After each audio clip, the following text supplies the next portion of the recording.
Okay guys, this video is going to be about telomeres. And what is telomere?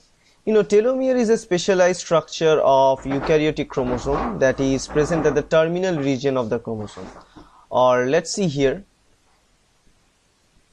in this picture, as you can see, that these are the two parts called telomere. That is the end part of the chromosome, right?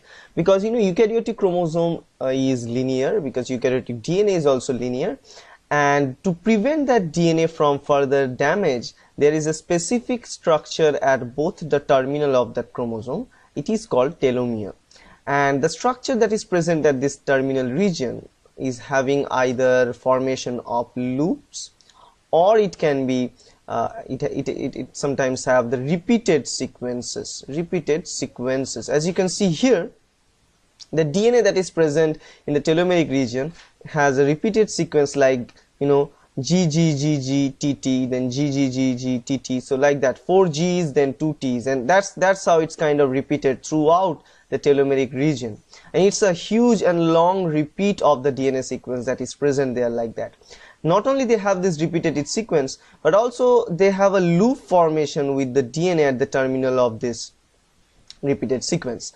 So this sequence is kind of fixed, but it is slightly varied between species to species. As you can see here, it is from the tetrahymena, and for human that is slightly different, but that's kind of thing, because they have a repeated sequence in all the different species.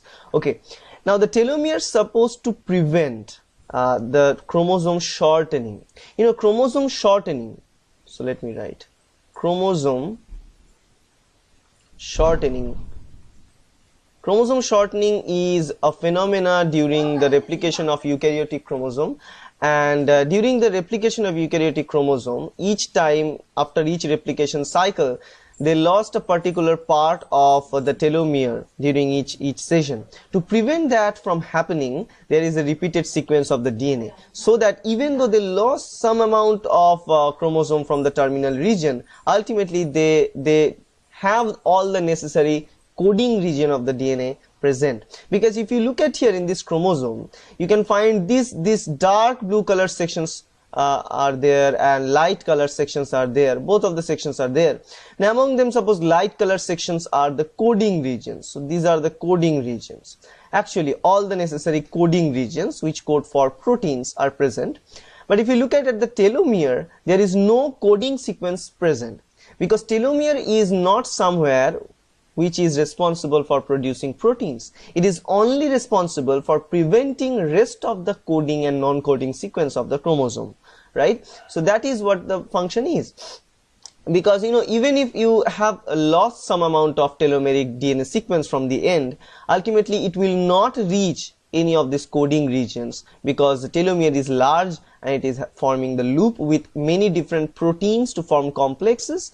It's a huge complex, and complete structure of telomere is not yet been depicted, but it's under the very high influence of research nowadays, right? So that's all about how telomere looks like and the function of the telomere. Now if you look at here a simple experiment to find the function and importance of telomere inside the cell, you can see that they took the yeast cell, right? And inside the yeast cell there are chromosome of yeast cell. And what they do here, they synthesize artificial chromosomes. These are called artificial mini chromosome, because they are very tiny and small.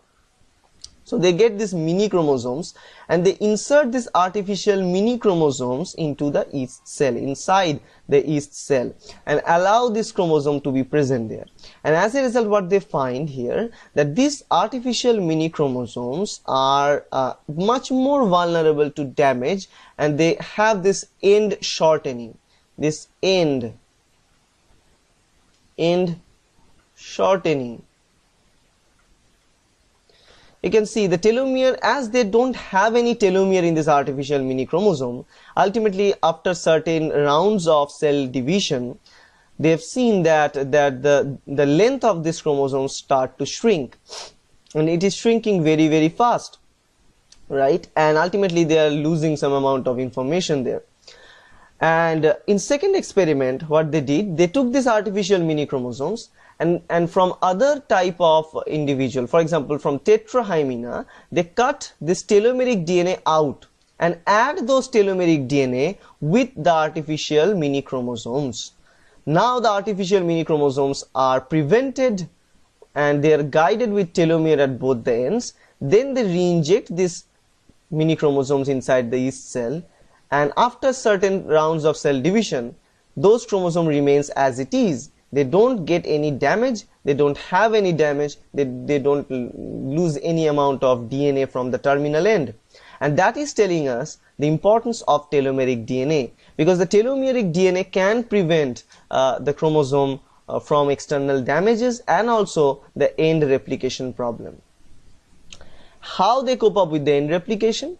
To cope up with the end replication problem, they use an enzyme called telomerase. Now this telomerase enzyme can build that repetitive DNA sequence that we have seen at the telomeric region of tetrahymena chromosome. For example, if you look at here, this telomerase enzyme has a RNA template associated with itself, which acts like a template to synthesize rest of the DNA, right? So they have this sequence, RNA template sequences, right? And they also have the 3' hydroxyl region there. So as they have all these regions associated, what they do actually, they went and they put this sequence, this RNA sequence as a template there, and they start incorporating newer DNA nucleotides into that position using that RNA template, right, or having that RNA as a template, and they start elongating the terminal regions of the DNA, and they start elongating only one particular terminal, because if they can elongate one side of the DNA, the other complementary DNA strand can be easily synthesized using that larger DNA strand, right? So the telomerase is there, they use this sequence. So if you look at here, the RNA template of the telomerase enzyme for tetrahymena have 4 C's and 2 A's.